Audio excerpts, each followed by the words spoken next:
ایک چھوٹے سے گاؤں میں حمزہ نام کا ایک لڑکا رہتا تھا۔ وہ غریب ضرور تھا، لیکن ایمانت داری، سچائی اور محنت اس کی پہچان تھی۔ حمزہ کا والد ایک درزی تھا اور وہ خود اسکول کے بعد اپنے والد کے ساتھ کام میں ہاتھ بٹاتا تھا۔ گاؤں میں سب لوگ حمزہ کو پسند کرتے تھے کیونکہ وہ کبھی جھوٹ نہیں بولتا تھا۔ ایک دن گاؤں کے رئیس چودھری صاحب کا قیمتی سونے کا قلم گم ہو گیا۔ پورے گاؤں میں اعلان ہوا کہ جو بھی قلم لائے گا اسے انعام دیا جائے گا۔ کئی دن گزر گئے لیکن قلم کا کچھ پتہ نہ چلا۔ ایک شام حمزہ اسکول سے واپس آ رہا تھا کہ اسے راستے میں جھاڑیوں کے پاس ایک سنہرا قلم پڑا ملا۔ وہ پہچان گیا کہ یہ چودھری صاحب کا ہی ہے کیونکہ اس پر ان کے نام کی کندہ کاری تھی۔ حمزہ نے قلم اٹھایا اور سیدھا چودھری صاحب کے گھر پہنچا۔ اس نے قلم ان کے سامنے رکھا اور کہا، چودھری صاحب، یہ قلم مجھے جھاڑیوں میں پڑا ملا، یہ آپ ہی کا ہے نا؟ چودھری صاحب حیران رہ گئے، ان کی آنکھوں میں آنسو آ گئے۔ بیٹا، تم چاہتے تو اسے چھپا کر رکھ سکتے تھے، بیچ بھی سکتے تھے، مگر تم نے ایمانت داری سے واپس کیا۔ اسی وقت چودھری صاحب نے حمزہ کے والد کو بلایا اور کہا، آج کے بعد حمزہ میرا بیٹا ہے، اس کی تعلیم کا پورا خرچ اٹھاؤں گا، اسے شہر کے بہترین اسکول میں داخل کرواؤں گا۔ حمزہ کے والد کی آنکھوں میں خوشی کے آنسو تھے اور حمزہ کے چہرے پر سچائی کی روشنی چمک رہی تھی۔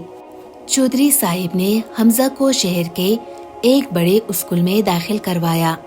نیا ماحول، نئی زبان، امیر بچے، صاف ستھری یونیفارم اور جدید کتابیں، سب کچھ حمزہ کے لیے نیا تھا۔ شروع میں اسے بہت مشکل پیش آئی۔ کچھ بچے اس کے سادہ لباس اور گاؤں کے انداز پر ہنستے تھے، مگر حمزہ نے صبر کیا۔ وہ جانتا تھا کہ سچائی اور محنت کا پھل ضرور ملتا ہے۔ چند مہینوں میں ہی حمزہ نے سب کو حیران کر دیا۔ وہ کلاس میں اول آنے لگا، اساتذہ اسے پسند کرنے لگے اور جن بچوں نے پہلے اسے چیڑا تھا اب اس سے مدد مانگتے۔ لیکن ایک دن ایسا آیا جو حمزہ کی سچائی کا سب سے بڑا امتحان تھا۔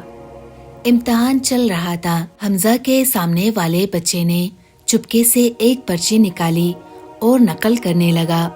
اچانک استاد آ گئے اور پرچی حمزہ کے ڈیسک کے نیچے سے گری ہوئی ملی۔ استاد نے فوراً کہا، حمزہ، ہمیں تم سے یہ امید نہ تھی۔ حمزہ کا دل دھڑکنے لگا۔ وہ جانتا تھا کہ وہ بے قصور ہے، مگر اگر وہ دوسرے بچے کا نام لیتا تو وہ مشکل میں آ جاتا۔ خاموشی سے حمزہ نے کہا، سر، یہ پرچی میری نہیں، مگر اگر آپ کو شک ہے تو میری کاپی چیک کر لے، شاید سچ سامنے آ جائے۔ استاد نے حمزہ کی کاپی اور پرچی دونوں دیکھی اور فوراً جان گئے کہ حمزہ نے نقل نہیں کی، کیونکہ جو سوال پرچی پر تھا وہ تو حمزہ نے مکمل مختلف طریقے سے اور درست حل کر لیا تھا۔ پھر وہ اس بچے کی طرف مڑے جس نے نقل کی تھی اور اس نے شرمندگی سے سچ مان لیا۔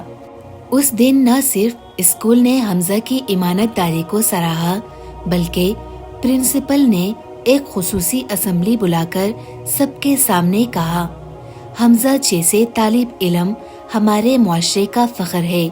سچائی وقتی فائدہ نہیں، مستقل عزت دیتی ہے۔ وقت گزرتا گیا۔ حمزہ نے اسکول میں نمایاں کارکردگی کے بعد اسکالرشپ پر شہر کی بہترین یونیورسٹی میں داخلہ لیا۔ وہ پڑھائی میں اتنا اچھا تھا کہ کئی کمپنیاں اسے دوران تعلیم ہی نوکری کی پیشکش کرنے لگی۔ لیکن حمزہ کا خواب صرف نوکری کرنا نہیں تھا۔ وہ چاہتا تھا کہ اپنے جیسے غریب مگر ایمانت دار اور محنتی بچوں کے لیے کچھ کرے۔ وہ جانتا تھا کہ جیسے چودھری صاحب نے اس پر یقین کیا تھا،